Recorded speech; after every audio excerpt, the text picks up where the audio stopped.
Hello and welcome to Elena Meets the Author. This podcast explores how authors create a world that we can escape into. Join me as we demystify the magic that keeps us turning the page. Hello and welcome to Elena Meets the Author. I'm your host, Elena Bose.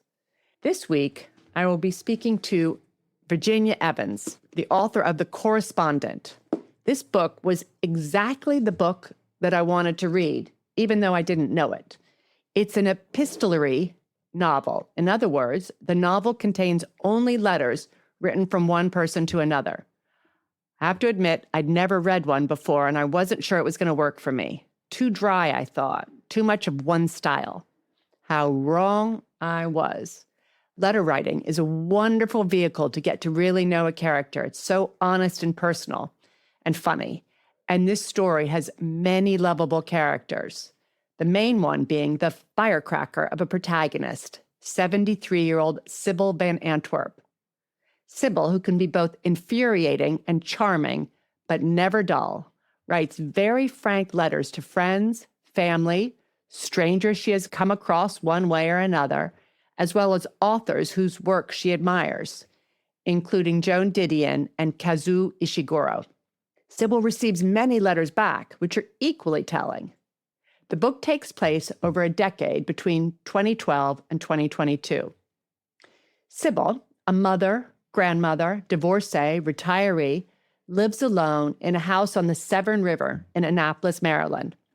She expects to be coasting through the so-called winter season of her life, writing letters, tending to her garden, and reading novels, when all of a sudden letters from a person from her past force the stubborn Sybil to confront secrets that she has tried to long bury. Sybil will not be coasting through the winter season. Things start to fall apart and come together in surprising ways. This touching, funny, at times very sad, while also heartwarming novel shows that change is possible at any age. This book is about the mistakes we as humans invariably make and how we deal with them in the long term. Virginia, I'm so glad you agreed to be on the show. Thank you so much for having me, Elena. It's a great, original, touching, fantastic book. I loved it. I've told so many people to read it. So anyway, I've been waiting to do this interview. So my pleasure. Thank you. Which came first to you, the idea of writing an epistolary novel or the fabulously outspoken protagonist, Sybil Van Antwerp? That's a great question. For me, the vehicle of the letters was the first thing that I started with. I had read 84 Charing Cross Road, which I know is a beloved epistolary classic. That's a very different book than my book, but I had read that book with my book club during the beginning of COVID. And when I read that book, I had such a wonderful experience of reading. It was sort of exactly what I wanted to read at the time. It felt like a kind of book, and other epistolary novels I've read feel this way too. There's something about it that is literary and smart, but there's also something very digestible or approachable about that format. I think because the letters are short and there's often a page break, it feels like an easier entree to digest kind of, rather than, kind of the regular style of a novel. And so I had felt that way when I read 84 Charing Cross Road. And so usually when I'm starting to write a new novel, I will just kind of start with what I want to be reading. And I think I wanted to be reading more of this book that Helene Hanff had written, and it was so short and I wanted it longer. So I thought, okay, I think I want to try to write a book in letters because of the enjoyment that I had reading it. And then I think probably what happened is it was a matter of asking myself what kind of a person would write enough letters to become enough for a story, and what kind of a person would have been kind of narrating their whole life in this form. And Sybil, the main person in the story, sort of arrived to me. She arrived and it was clear who she was in my mind. I could hear her voice and I began, and that's really how it got going. You mentioned something that I really liked, exactly what you said. There would be long letters And then you'd have the short ones when she was writing to the kindred or the garden club. They would be very brief and succinct, and she was annoyed. So you had a nice variation that, and you could close the book at night having finished a letter. Yes. So it's very digestible and literary, because she mentions lots of the books are mentioned throughout too, which I loved. So before writing this novel, you got a master's of philosophy in creative writing at Trinity College, Dublin, and one of your tutors was the acclaimed author Claire Keegan. Can you tell us a few top tips from Claire about writing fiction, and how did you think about those top tips when you were writing The Correspondent? Oh, Elena, what a great question. I'm hoping people will ask me, tell me what you learned from Claire, because I learned so much from her. I would like to say that Claire is so generous of spirit when she's teaching. I've said this in other interviews too, but I really think about how when she taught us what she knew about writing, her whole mentality about it was a generosity of spirit, a sort of way she was saying, here's everything I know. Here's all of my knowledge and wisdom about writing, and you can have it. You can have it. I have. She wasn't stingy. Wasn't threatened. No, she wasn't. She just was so generous with all of her understanding of fiction.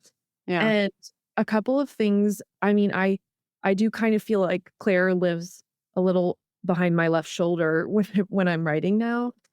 A couple of things that stand out. She would say that when you're creating a world of fiction, you are creating this whole universe that's sort of inside of a bubble, like a soap bubble or something. And in this whole world, I don't know that she used that exact phraseology, but you create this world inside of a bubble.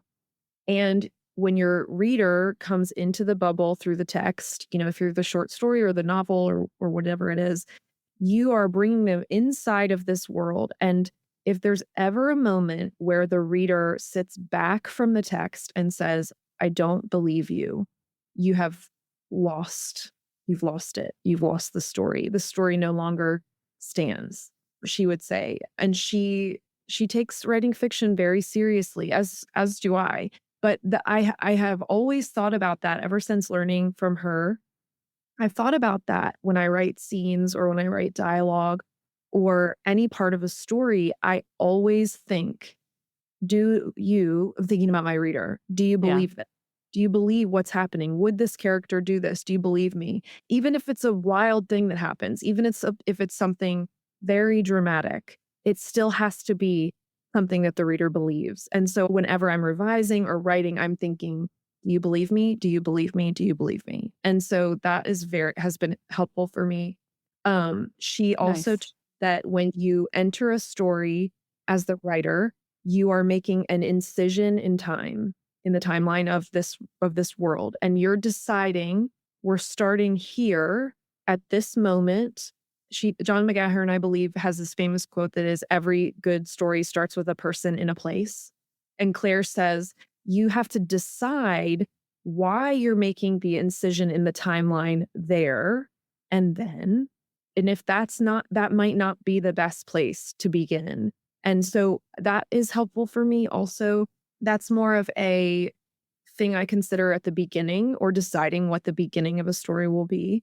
But this idea of what's the reason for this incision in the timeline, that's really helpful. One more thing I'll share. I'll give two more brief. She says, if you don't know what to do next when you're writing, you follow the feet. You follow your person that you're writing about's feet. Where do their feet go? You can always follow them where they go. Like, I think what she was trying to teach us was that it can't just be this cerebral thing. It needs to be tactile and physical. People go places, people, follow their physical body. And then the thing probably I think about the most that she would say, you can see it's like I have a million things I could say, but she says, whatever you put into the story from the beginning, any detail, any person, any factor, anything that's at the beginning has to be braided in to the end as well. And so you can't put things in and then they never bear on the story in the long run. And so she if you get to the end of the story and something that you put into the story at the beginning doesn't bear on the end, get it out. Right. So, I noticed in your first few pages, you mention a lot of stuff that's going to come out later. You have so many mini plots in your story, all subsumed under one plot, which is Sybil's long-held grief for things that happened a long time ago. Do you include all these various strands during your first draft? I don't know that I included every one of them. What I was doing when I was writing the story was trying to tell a complete picture of a complete life. And the picture was the life of Sybil. But, we don't live in a vacuum. And so part of understanding who Sybil was having these people around her to hold up a mirror and say, you see when she interacts with certain people, certain sides of her and certain ways that she is. But then with other people, she's very different. She shows a different side. And so all of these other people in the story show back, kind of shine the light back on Sybil and say, this is who she is. This is who she is. And so probably I don't know that that was what I was intending to do necessarily, but I think what I was always intending to do was to write a good story that I would want to read. People ask me a lot of times, what was the statement you were making on grief or on family, on motherhood? And I always think I wasn't trying to make any statements. I wasn't, there wasn't like an ulterior motive. I just always want to tell a good story, a story that you want to keep turning the pages. And so as I revised, I probably added or took people away. If I felt in the story there wasn't some part of it that we needed, or there was redundancy or, any of that, I do think some people were added. I can think of a couple people in the story that I kind of added later. But I think what ended up happening was I was kind of recklessly creating this universe. And it was very fun. I could add a character anywhere, anytime that I wanted to. And that was fun. I really enjoyed so that. Fun. I enjoyed like all the side stories and how you cared. I cared about these other people that aren't the principal story, but like the customer service agent, you kind of care what happens to him, or or her best friend Rosalie, you care what's going on with her husband. And the way you just dropped in the garden club, the head of English at the local university. I was going to ask you, the Texan suitor. I was like, now why did you bring him? And I was wondering, was it as a counterpoint to her next door neighbor, Theodore, who I loved, or he was quite a bit of a chauvinist at the beginning. And then she just kind of whips him into shape and he's beguiled by her. So was it that because she had worked during a time, I guess was it the 70s, when women rarely, they were secretaries. She had a big career. That was a character that he came out of left field. I believed it, but I was wondering, when did he come into the story? He kind of came in early. And again, that's probably one of those things where, I was sort of writing this story and I was wanting to read a book. So then therefore I was wanting to write a book where the life of someone I wanted, especially in COVID, but now always, I want redemption. I want things to get better. I want to see that there's a chance for something to go from bad to good. I mean, in life, I think that's what we want as humans. And obviously not every story can be redemptive. And this story is not fully happy. It's not, it has a lot of sadness in it. But I think, what I was wanting was to have this woman who starts off in a certain way, sort of have her life get open like a tulip or something, to sort of have this whole thing sort of start to open up and expand instead of to shrink in on itself, which is what you expect as a reader and what she expects of her own life. And so, I just think with Mick Watts from Texas, I just thought some man would think she was a great catch. She's smart. She has a waterfront property. She had a great career. She's a catch. Yeah. And so I just thought somebody would come after her. Yeah. So I love it. No, it was great. Yeah, her life really, that's such a perfect way of saying it. It really opened up like a flower, those 10 years. How did you pick those 10 years, 2012 to 22? Mm. I wanted to write something modern. I have typically, when I've written in the past, shied away from modern times because I have never wanted to deal with cell phones in fiction. Mm. I just think cell phones are the plot killer. I think it's, there's no mystery anymore. There's no like wondering where someone is or getting lost or being not reachable. I mean, it feels like the only modern stories is if somebody goes to a hiking trip in the Scottish Highlands and Oh, there's no cell service or something. right, right. Why? But I have shied away from modern times in writing fiction. And yet, this is the world I live in, and this is Right. my time in my current moment. And so I thought I would like to try something modern. It does feel counterintuitive to have a book in letters, which feels sort of antiquated, to have that be set in modern times. I thought that was kind of a fun juxtaposition of things. And I knew I wanted to write the story in a world that I knew, in a world that I was familiar with. I grew up in that area of Maryland. A lot of the aspects of the story are very sort of normal to me. The Right. places, time, and, kind of that was part of it. And also, without giving anything away, the story ends. It ends at an ending point, and I knew where I wanted it to end. And so I was kind of writing towards that. And Uh-huh. so it felt like I knew kind of what years I wanted to straddle with the events of the story, I guess. Right. Okay. But it was still very believable because she was an older woman. So letter writing would have made sense to her. Hmm. Yeah. And yeah, I didn't question it at all. But, she had, I've forgotten the name of the Harry. So who was great on the computer. So she had some assistance when she needed it. Yeah. Hmm. So she was in the modern world, Yes. but she was an old-fashioned sort, I Yes. guess. Yes. No, And it's interesting. So many people now reach out to me. People write to me letters and emails, and I get a lot of feedback from readers now. And so many people are women in their 70s who write letters. And they say, I can't believe you wrote this book. I don't see myself in fiction. I don't see myself in movies, but I see myself in this. And there was one piece of feedback I got from someone that said, the combination of someone who's that age with those kind of idealisms and those habits that are sort of, we would maybe call old-fashioned, put together with a woman who's very intelligent, very engaged with the world, very full of knowledge and understanding and history. So many women have said, this person is me, but this person is not in fiction. I don't Right. find this in fiction anymore. And especially not as the main principal person in the story. And so that's been really neat to hear feedback. I actually went to a book club last night in person with a group of about a dozen women who are in their 70s and 80s.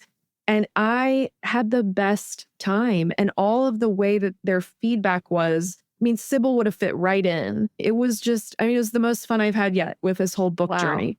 They were so enthusiastic about how what is in the book is real and feels true to them and to their friends. And that was neat. And hopeful. Yeah. I mean, at least for me. So I'm 63. And so Uh-huh. when I read about this at 73, I'm like, wow, she kind of had a great life that blossomed. Yeah. You don't all shrivel up. You can have great interactions with all, but she was also very open to interactions, like with is it Basant? Yeah. Besam. Besam. She immediately apologized. And then that's when she was giving Harry lessons on how you write a letter, she said, you always have to answer the questions asked and then ask some more to continue the relationship. So she was a really good listener. Mm-hmm. She made the world bigger for her because of her personality. So it was also a good lesson on how to keep your world open, I think. And he became a friend, Basam. That was quite funny. Okay, without giving things away, Sybil writes a series of letters that she never sends. So there was an element of mystery. Was that tricky to maintain throughout the book? I only figured it out at the end because I just missed it. Well, I feel it's most people say they didn't know who she was writing to until the Right. end, which is great. Some people say they knew. In some ways, that kind of continuing letter that she keeps Yeah. returning to is the mast of the ship, or it's the skeleton, is the Yeah. spine. Maybe it's the spine of the skeleton, and all the other things in her life sort of hinge on this kind of like, I don't know, she just the truth in the letters that are written, ongoing letter. And, I think in some ways, going back to that letter that she's writing felt the easiest to write and to kind of keep up with, because I knew what's going on in her, because I get to be God. I get to create her life and Right. her Yeah. life and stuff, which is really part of the fun of writing fiction. But I knew what was going on inside of her. Maybe not the first time I wrote it, but as I revised and got to know her more and sorted through what's going on with her. And so that ongoing letter, it feels like the most authentic version of her, and her kind of best, not her best, but her most truthful letter. And so in that way, it kind of kept my eyes on the horizon of what she's really thinking, what she's really, Ah, and then the way she articulates herself to other people stray from that. She tries to yeah. seem more upbeat, or she tries to seem more severe, or she tries to Yeah. seem more angry for different people. But the mainstay of the story of what she feels is in that main letter, I think. Oh, wow. I like that. Kept her eyes on the horizon. That's good. So she writes to several famous authors to tell them what she thinks of her latest books. She also writes to George Lucas, whose Star Wars film she confesses to him she has never seen, but she needs a favor from George. So clearly, you think letter writing is very special. What is its magic, and do you think it's a lost art? Hmm. You really hit the nail on the head that it's magic. I Mm, just don't think there's that many forms of magic left that we have, especially because of the way, the mystery, humankind's history, been mysterious. Like other cultures, other horizons, other countries have felt, far away, mysterious. But now we can travel. You can get an economy ticket anywhere. yeah. Um, waiting on information about someone, waiting to hear news of something wonderful or something awful is immediately in your hand through your phone. There are very few places where we have to wait and have our waiting rewarded with something interesting or magnificent or wonderful. Yeah. Um, Yeah. My own life right now, like I'm checking these bestseller lists to see if we've made it on the list. Well, I can Yeah. just look on my computer. I don't have to wait to see the newspaper. I can check it. I can refresh, and then it's there. And it just You can takes watch any movie you want right now. any movie. You can access anyone, and especially with social media, you can see Yeah. inside people's houses. You can see Yeah, you're these right. children. So to me, letter writing is something magic. And I've talked to so many people, and don't you agree? And I feel if you receive a letter, if Oh, I go to the mailbox yeah. today and there is a letter to me, it feels like something that is not something you can feel in many other ways anymore. Yeah. Feels like a secret or a treasure or something that's not traceable or trackable, and it's personal. And I think I have framed letters on the wall in my home from people that, it's an artifact. It's a Yeah. treasure. It's a piece of something physical that you can hold. And there's in the book, I mean, the book really speaks to this in a lot of ways, but to me, it speaks to it mostly where this doesn't give anything away. But Sybil has this letter that her mother wrote when she gave her up for adoption. And this is the thing she cares about, this Yeah. object. She cares more about this physical object than any other physical object that she has. I mean, she treasures it. She has treasured it since she was a child. And I just think you're right what you said. It's magic. It's just magic. It's like a child being born. You just can't replicate that. I don't know. There's just a few things in this world that are still magical, and I think a letter is one of them. You're so right, because I was thinking when I was in high school and college, I had a long distance boyfriend, and his letters, you'd have to wait to get them. and they were super special. And then I was also thinking, this was, I guess, all in the 80s. My husband now, he used to travel and he wouldn't see his parents for like 6 months, and he would send a telegram maybe every week or so. They didn't know where he was. I mean, they knew he was traveling around India, but they didn't know exactly where he was. Wow. That's what people did then. You just didn't talk to people. You didn't have them on your phone. Like my daughter knows, because she's got me on Find My Friends. She knows where I am every minute. Mom, you haven't left yet. Don't lie. Right? So there's no mystery. There's just, everything's so easy. It's so easy now. My grandfather's 100 years old, and we were talking about how he was on a ship in the Panama Canal when World War II was over. He was on his way to serve in the Japanese theater, and then the war ended and he was on this ship. Wow. And he was telling us this story about what was happening, on this ship. And he says the name of the ship. And we were just sitting there kind of chatting, and he says the name of the ship. And my son, who's 12, picks up my phone, and then he hands my granddaddy, the phone, and it's a picture of the ship he was on. Oh, wow. And my grandfather's face, it just went almost like white. And he said, I'd never seen the ship since I got off of it when I was 20 years old.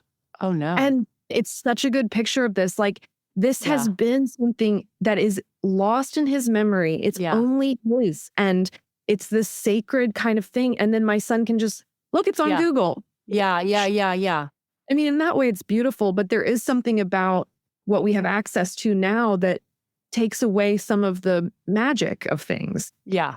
Wow. Very good. Okay. It's clear that you were a reader. Not only does Sybil write to beloved authors, but she and her oldest friend, Rosalie, always sign off their letters, unless they're fighting, mentioning what book they're currently reading. So is there a theme in what you like to read? Type of book do you like? I'm guessing you don't like science fiction. It's the George Lucas thing. No, I actually really do. And I love Star Wars movies. Just funny. But I read pretty widely, I would say. I really love I tend to read old backlist kind of things, partly because I like to hold a paperback more than hardback, but I like a lot. I like a lot of different things. I can't really point to anything that I would say I wouldn't read that. I would say I would read most things. And the books that are mentioned in the Correspondent primarily are books that I have loved. And that was just a fun way that I could throw in my own preferences into the story. So Agatha Christie, Murder on Orient Express, you loved. Loved. Yeah. I was like, did she love this one? I did love it. And I've read it, I think I've read it twice, maybe 3 times.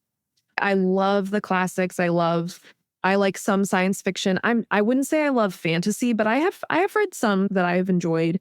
Some older fantasy I've loved. What if you don't like it? Do you read a book through, or do you have a certain point where you're like, okay, I don't need to read it anymore? I'm a big quitter. Big quitter. If I'm not into it, I'll give it a good 100 pages, usually. But if I don't like it, I mean, and I'm a book buyer because I feel like this is my industry, so I need to support people. My husband's like, you don't need to buy any more books. But even if I buy it, I feel like I'll give it away. Okay. So what advice would you give to authors who are struggling to get published? Because I believe you had a hard time with your book before. Yes. Well, this is the 9th novel I've written, and none of the other ones made it through to the end. Oh, wow. I started writing my first novel when I was 19, and I am 39. So 20 years. Perseverance. Yeah. Perseverance or courage or madness or insanity. Love of writing. Yeah, love of writing, inability to walk away. So the obvious answer is, I want to say, just keep going. Just keep going. But I'm saying that from the other side. And I want to say I recognize that I'm saying that from the other side. And I, for 20 years, was the person that heard people say that and said, you can only say that because you're on the other side. I will say, you'll never know if you can do it if you stop trying. You'll never know. I do think if I'm giving encouragement, I think what I would most want to say is that if you feel like it's a thing that's chasing you, writing fiction or writing is a thing that's not that you're trying to do, but that it is a thing that is chasing you. I think that means you're a writer. and you'll just have to keep going, even if Right. it's grueling and even if you get a lot of rejections. I mean, I have been rejected thousands of times by agents, publishers, periodicals, magazines, thousands. So you get a really thick skin. Yeah, I was going to and say, you have to. and you learn what's important. Let me tell you, it's not the writing. It's my family and Right, you know, right. Did you have agents who were encouraging even if they didn't take it? I did. Yeah, there were a few people along the way who were generous to me and kind, and I always felt that there were these divine moments along the way when I was about ready to say, I cannot do this. I cannot do this anymore. Somebody would say something to me in the moment that I was about to be done and say, I think you really do have what it takes. I think you're really good at this. I think you can do it. You shouldn't quit. Don't quit, you know? And I think those lily pads of encouragement got me across the ocean, you know, lily pad to lily pad. And now I can look back on 20 years and the last year of my life has been successful and wonderful. But I never will want to stop being willing to talk about how grueling and demoralizing it was for, I mean, my whole adult life, basically, until now. Wow. So did it Yeah. take you by surprise? I mean, how quickly did this book take off? Yeah, the whole thing has really taken me by surprise. I was so mentally adjusted to failure and rejection. So then when it was purchased, I was sort of thought, surely not. Surely nobody. Let me tell them they've done something wrong. They made a mistake. Yeah, it was pretty miraculous. It went out for sale in March of 2023 and it sold in June of 2023. And Great. those months when it wasn't getting any traction, I thought, okay, we've done it again. We've failed again, sort of thing. And then, miracle of miracles, the week before my birthday, we get this call from Amy Einhorn, who's a wonderful editor with lots of history of great book. And she bought the book and she said, I love this book. I haven't cried reading a book in years, and I cried reading this book. And she said, I have to have it. I want it. I have to have it. And then ever since then, it's been sort of one amazing leap after another. I mean, it has sold really well all over the world. It has great endorsements from writers I really admire. And all that's such a kindness, authors, you know, generosity of authors to authors is like really inspiring. You know, just all of the fun. And now the sales are doing great and it's Great. just great. You know, it's been the surprise of a lifetime, but it's the most fun. It's definitely the most fun. I also love the Audible. I don't think I've listened to a book with so many different narrators, but you needed them because you have such a cast of characters. Mm-hmm. Yeah, it was really exciting when they first got in touch to talk to me about how they were going to do the production. They said, we're going to give you a full cast. And I was pretty excited about that. Yeah. So that's been fun. And the audiobooks have been selling really, really well. They're I think great. people that. Yeah. Mr. Lubeck, his voice So gorgeous. is so gorgeous. And Sybil's voice is great. I mean, they're all good, but yeah, I loved both. Wow. Okay. Do you ever get writer's block? And if so, what do you do? I'm going to say this with a caveat that I understand that what I do professionally is write made up stories. And so it's pretty luxurious to call that a job. You know, I'm not like heading to the emergency room to stitch people back together. But you definitely help people. I mean, well, I don't know what I wouldn't do if I couldn't read fiction. Well, and I agree with that. So with that caveat said, I will say it's hard. Writing fiction is hard. It's a way of, for me, it's you take your brain and it's like you take it out of your skull and it's this silly putty and you're thinking, how far can I stretch this thing before it snaps? And how many times can I stretch it out to this thin string and then smash it back together and knead it and change the shape? That's how I feel mentally when I'm trying to write a novel. And there's so many things smarter people than I have said, you know, like Stephen King says, writing a novel is like crossing the ocean in a bathtub, rowing yourself across the ocean in a bathtub. And I think when you're in the middle, it's scary. You think, I can't do this. I can't do this again. I don't know how to do it. I don't know how to write fiction. I don't know how stories work. I don't know what to do. And then, you know, you just keep going back to it. I think there's so much to be said that you just have to keep showing up and keep keep showing up. And I think if you show up and you sit down at your desk or on your bed or wherever it is, and Yeah. you say, I'm here, I'm doing my part. There was a TED Talk Elizabeth Gilbert gave years ago about this, that she said she would show up to her desk and say, I'm here and I'm holding up my end of the bargain. So you, whatever you are, whatever creative energy or God or muse or whatever it is that has to meet me, because I've done my part by showing up. And in times I definitely despair when sometimes when I'm writing a book and think, every time I've ever written a book, I have multiple times where I think, okay, this is garbage. I'll throw it away. This needs to be thrown away. And I thought that with The Correspondent. So I'm kind of at that right now with the book I'm writing. And I think, oh, we should just burn it. But then, I'll keep going and we'll find our way through. Do you have a reader you share it with at all during these periods?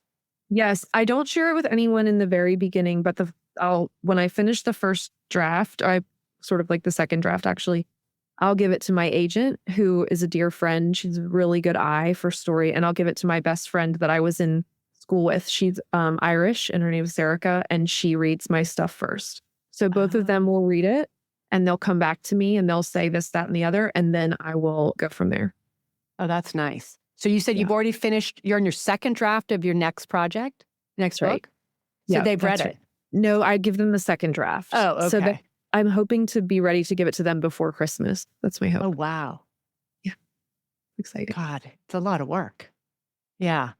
It's a lot of work. What? I don't know, but we're doing it. I'm sure it'll be great. Thank you. I mean, thank you. Yeah. It was so original and it touched me. It really touched me. And it was very believable. And it was also very hopeful. That was one of the things I was going to ask you, is what you hope readers will take away when they finish this. So not your theme or your statement, but. That's a great question. I'm glad that you said it's hopeful, or it inspires hope in you. And you said earlier, being where you are in your stage of life, kind of looking towards Sybil's stage of life, and it giving you a sense of like eagerness or hope about what can be. That feels like the best I could ask, the best I could ask for.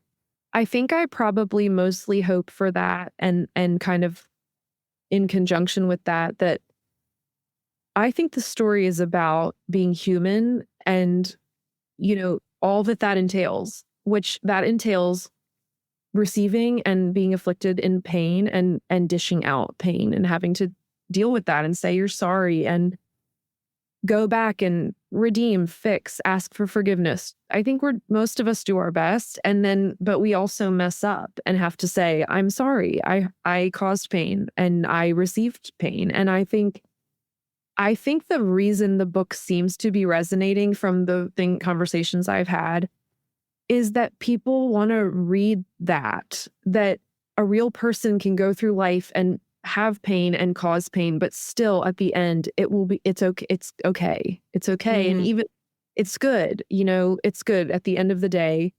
There was good and there was bad. I'll say, my husband and I, when we got married, we're not Jewish, but we had a Jewish wine ceremony at our wedding, which the wine ceremony is that you have 3 cups and you drink from the cup of joy, and then you drink from the cup of sorrow, and you drink from the cup of unity last.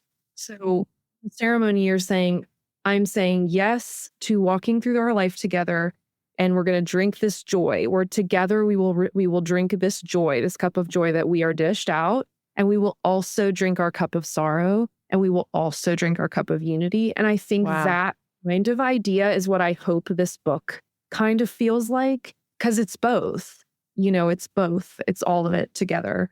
I just hope it makes people feel okay, feel good, like it's okay. It's okay. Oh, definitely, because you've got so many characters who are good people or forgiving people. Because I think that's what you want when you make a mistake. You want to be forgiven and you want to forgive yourself. Yes. At the end of the day. Yes. I think so. It was hopeful not only because her life looks like, wow, it's blossoming, but also about the goodness in people, even though they make mistakes. Yes.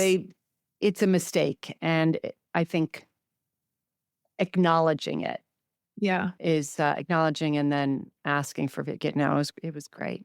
Really Thank good. you. So my last question is just an easy one. Favorite books that you have read in the last year or so? What are your favorite best reads? Yes. Okay. I'll start with I just read early. It's not out yet, but I read Heart the Lover by Lily King, and it was great. I really enjoyed it.